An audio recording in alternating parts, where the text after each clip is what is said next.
بادشاہ کا سبق کا موضوع کیا؟ ایک ریاست کے بادشاہ نے یہ اعلان کروا دیا کہ کل صبح جب میرے محل کا مرکزی دروازہ کھولا جائے تب جس شخص نے بھی محل میں جس چیز کو ہاتھ لگا دیا وہ چیز اس کی ہو جائے گی۔ اس اعلان کو سن کر سب لوگ آپس میں بات چیت کرنے لگے کہ میں تو سب قیمتی چیز کو ہاتھ لگاؤں گا۔ کچھ لوگ کہنے لگے میں تو سونے کو ہاتھ لگاؤں گا، کچھ لوگ چاندی کو، تو کچھ لوگ قیمتی زیورات کو، کچھ لوگ گھوڑوں کو، تو کچھ لوگ ہاتھی، کچھ لوگ دودھ دینے والی گائے کو ہاتھ لگانے کی بات کر رہے تھے۔ جب صبح محل کا مرکزی دروازہ کھلا تو سب لوگ اپنی اپنی من پسند چیزوں کے لیے دوڑے۔ سب کو اس بات کی جلدی تھی کہ پہلے میں اپنی من پسند چیزوں کو ہاتھ لگا دوں گا تاکہ وہ چیز ہمیشہ کے لیے میری ہو جائے۔ بادشاہ اپنی جگہ پر بیٹھا سب کو دیکھ رہا تھا اور اپنے آس پاس ہو رہی بھاگ دوڑ کو دیکھ کر مسکرا رہا تھا۔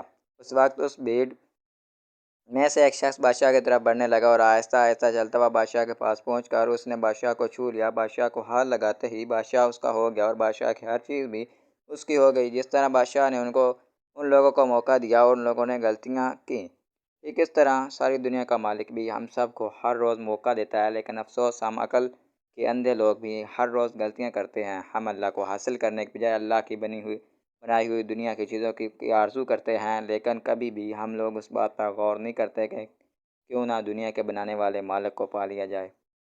اگر مالک ہمارا ہو گیا تو اس کی بنائی ہوئی ہر چیز بھی ہماری ہو جائے گی، اور اللہ کو پانے کا آسان طریقہ یہ ہے جس چیز سے اللہ نے ہمیں روکا ہے اس سے رک جائیں، اور جس چیز کا حکم دیا ہے اسے اختیار کرو۔ دنیا کو پانے کے آرزو میں حرام کو حلال مت قرار دیں۔ اللہ ہم سب کو نیک راستے پر چلنے کی توفیق عطا فرمائے، آمین۔ For more videos, subscribe my